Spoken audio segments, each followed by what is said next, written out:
పుట్టిన ప్రతి మనిషి గిట్టక తప్పదు. అలాగే చనిపోయిన మనిషి స్వర్గానికో నరకానికో పోక తప్పదు. కానీ అందరికీ తెలియని విషయం ఏంటంటే చనిపోయిన మనిషి జెట్ వేగంతో యమలోకానికి వెళ్తారని అందరూ అనుకుంటారు. మరణించిన వ్యక్తి మంచివాడైతే స్వర్గానికి వెళ్తారని, చెడు పనులు చేస్తే నరకానికి వెళ్తారని హిందూ పురాణాలు చెబుతున్నాయి. ప్రతి ఒక్కరి తలరాత వారు స్వర్గానికి వెళ్తారా నరకానికి వెళ్తారా నిర్ణయించేది యమధర్మరాజు.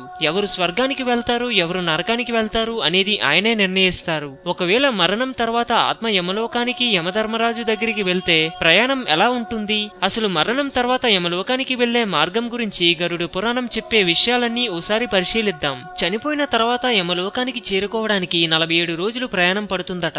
చనిపోయిన వ్యక్తి చెడు పనులు, హత్యలు, అక్రమాలు, దొంగతనాలు వంటి నేరాలు చేస్తే డైరెక్ట్ గా నరకానికి వెళ్తారని గరుడ పురాణం చెబుతోంది. చనిపోవడానికి కొంత సమయం ముందు నుంచి ఆ వ్యక్తికి మాట్లాడాలని ఉన్నా మాట్లాడలేకపోతాడు. నోరు మూగబోతుంది. తను ఈ లోకంలో జీవించిన జీవితానంతటినీ ఒక్కసారి చూడగలుగుతాడు.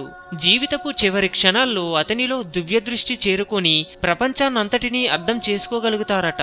శరీరంలో ఎలాంటి చలనం లేకుండా గట్టిగా మారిపోతుందట. తనను యమలోకానికి తీసుకెళ్లడానికి యమధర్మరాజు పంపిన యమదూతలను మాత్రమే అతని కళ్ళకి కనిపిస్తాయట. యమదూతల భయంకర రూపం చూసి నోరు కూడా తడారిపోతుందట.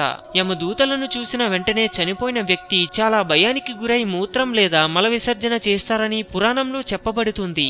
యమలోకానికి వెళ్లేటప్పుడు ఆత్మ అలసిపోయినా విశ్రాంతి తీసుకోవడానికి యమదూతలు అనుమతించరట. యమలోకానికి వెళ్తున్న ప్రయాణంలో ఆత్మను యమదూతలు చాలా ఆందోళనకు గురి చేస్తారట.